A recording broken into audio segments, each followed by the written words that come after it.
Assalamualaikum warahmatullahi wabarakatuh. Shalom, Om Swastiastu, Namo Buddhaya, salam kebajikan bagi kita semua. Perkenalkan, nama saya Nandang Kurniawan, salah seorang siswa SMA Negeri 1 Parongpong, Kabupaten Bandung Barat, yang saat ini menduduki bangku kelas 10. Dalam video kali ini, saya akan menjelaskan tentang hukum dan HAM, dimulai dari pengertian, tujuan, fungsi, dan berbagai aspek lainnya tentang hukum dan HAM ini. Tanpa berlama-lama lagi, mari kita bahas. Langsung aja kita bahas tentang hukum dan HAM. Nah, dalam PPT kali ini berikut isi pembahasan yang akan dibahas. Yang pertama itu tentang pengertian hukum, fungsi dan tujuannya, kemudian contoh penerapannya dalam kehidupan sehari-hari. Kita juga bakal membedakan ya apa itu hukum tertulis dan juga tidak tertulis. Kemudian mengenai HAM, yang pertama tentu kita akan mempelajari tentang pengertiannya, jenis-jenis, kemudian pelanggaran HAM yang pernah terjadi di Indonesia, penerapan hukum dan HAM, dan terakhir bagaimana cara menegakkan HAM.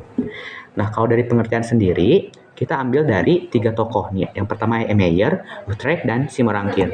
Kalau menurut E. Meyer, hukum adalah semua peraturan yang mengandung pertimbangan kesusilaan ditujukan pada tingkah laku manusia dalam masyarakat dan menjadi pedoman pemimpin atau penguasa negara dalam melakukan tugasnya.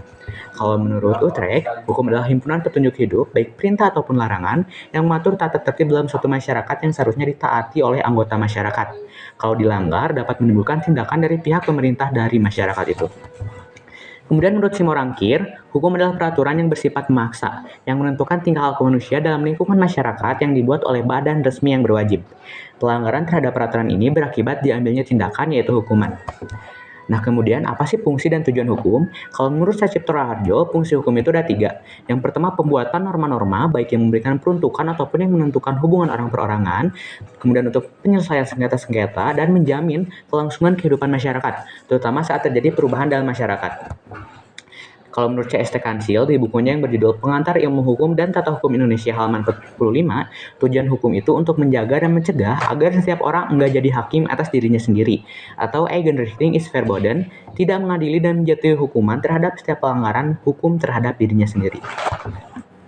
Kalau contoh penerapan hukum, yang pertama di sekolah itu kita bisa datang tepat waktu, memakai seragam sekolah sesuai jadwal, dan menaati tata tertib. Kalau dalam lingkungan bermasyarakat, yang tentunya yang pasti itu tamu wajib lapor, penduduk baru wajib lapor, dan wajib siskamling sesuai ketentuan. Kalau dalam kehidupan bernegara, itu kita bisa melakukan menaati peraturan lalu lintas, membayar pajak, dan tentu tidak berbuat tindak kriminal. Nah, kemudian hukum juga dibagi jadi beberapa golongan gitu.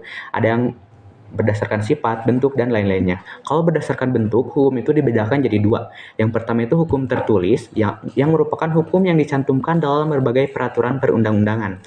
Nah, hukum tertulis dibagi lagi jadi 2. Yang pertama itu yang telah terkodifikasi, contohnya itu BW dan KUHP, dan terakhir, belum terkodifikasi atau contohnya itu hukum perkoperasian. Nah, kodifikasi itu apa sih? Kodifikasi adalah pembukuan bahan-bahan hukum sejenis secara sistematis dan lengkap dalam satu kitab undang-undang. Nah, yang kedua ada hukum tidak tertulis. Hukum ini adalah hukum yang masih hidup dan berkembang di dalam keyakinan di masyarakat, tapi nggak tertulis. Seringnya disebut sebagai hukum kebiasaan. Contohnya itu norma-norma hukum adat yang dapat mengatur perkawinan, pertanian, dan hukuman adat. Nah, kemudian kita berlanjut ke HAM nih. HAM adalah hak yang melekat pada manusia sebagai anugerah Tuhan yang wajib dihormati, dijunjung tinggi, dilindungi negara, hukum, dan semua orang. Bersifat kodrati, artinya hak yang telah jadi kodrat manusia. HAM juga bersifat universal, yang secara umum berlaku di seluruh dunia dan tetap menghormati adat istiadat negara masing-masing.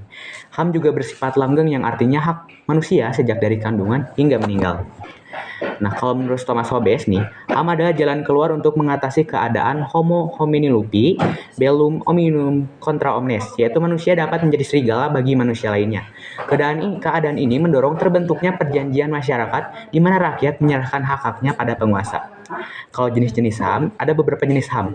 Hak untuk hidup, hak untuk tidak disiksa, hak kemerdekaan pikiran dan hati nurani, hak beragama, hak untuk tidak diperbudak, hak untuk diakui di hadapan hukum, dan hak untuk tidak dituntut hukum yang berlaku surut. Semua hak tadi adalah hak yang tidak dapat dikurangi dalam keadaan apapun.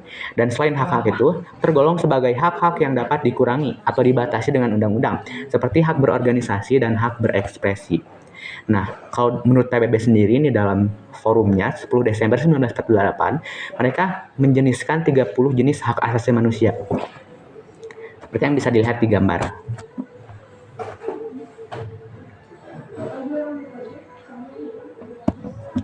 Nah, kemudian kita berlanjut ke pelanggaran HAM yang pernah terjadi di Indonesia nih.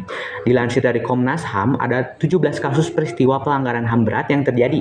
Antara lain peristiwa 1965 dan 1966, penembakan misterius tahun 1982 sampai 1985, Talang Sari tahun 89, Trisakti, Semanggi 1 dan 2, kemudian peristiwa kerusuhan Mei tahun 98, penghilangan orang secara paksa dari tahun 97 sampai 98, Wasior tahun 2001 sampai 2002, Wamena tahun 2003, pembunuhan Dukun Santet tahun 98, peristiwa Simpang tahun 99, Jambu Kepok tahun 2003, Rumah Gedong tahun 89 hingga 98, kemudian Timang Gajah tahun 2000 hingga 2003, dan terakhir kasus Paniai tahun 2014. Nah, kemudian kita berlanjut ke bagaimana sih cara penerapan hukum yang adil. Nah, penerapan hukum yang adil itu berkaitan dengan rule of law. Yang pertama nih, pengadilan di Indonesia itu harus menjalankan fungsi mereka secara independen tanpa intervensi dari pihak eksekutif atau legislatif. Kemudian pemerintah Indonesia harus memastikan keadilan sosial bagi seluruh rakyat melalui kebijakan bantuan sosial dan peningkatan akses pendidikan dan kesehatan. Indonesia juga harus memiliki undang-undang dan instrumen hukum untuk melindungi hak asasi manusia, dan lembaga seperti KPK harus dibentuk nih untuk mengawasi dan menindak tindakan korupsi. Hukum properti memberikan perlindungan hak kepemilikan, dan terakhir warga negara memiliki hak untuk membentuk organisasi sipil sesuai hukum. Nah, penerapan hukum yang adil juga berkaitan dengan prinsip equality before the law atau persamaan di muka hukum yang harus dijunjung tinggi dalam proses penegakan hukum. Dengan begitu, nih, kepercayaan masyarakat terhadap hukum yang tidak tebang pilih dapat bergeser kepada pemaknaan yang lebih positif. Pun bagaimana sih peran kita dalam penegakan hukum dan HAM? Yang pertama itu menghormati setiap orang, menolak setiap bentuk pelanggaran HAM, memberikan kepercayaan kepada pemerintah, melaporkan tiap pelanggaran HAM, dan menyebarkan luas informasi tentang penegakan HAM. Selain itu, kita juga harus berpikir kritis dan membuka mata terkait HAM. Upaya pencegahan pelanggaran hak asasi manusia yang pertama adalah menegakkan hukum, meningkatkan kualitas pendidikan pelayanan publik, pengawasan terhadap masyarakat, dan menyebarluaskan pendidikan HAM, serta kerjasama antar pihak. Nah, berikut beberapa sumber yang saya ambil dalam PPT kali ini tentu saya ucapkan kepada pihak-pihak yang telah berkontribusi. Terima kasih, sekian yang bisa saya jelaskan. Wassalamualaikum warahmatullahi wabarakatuh.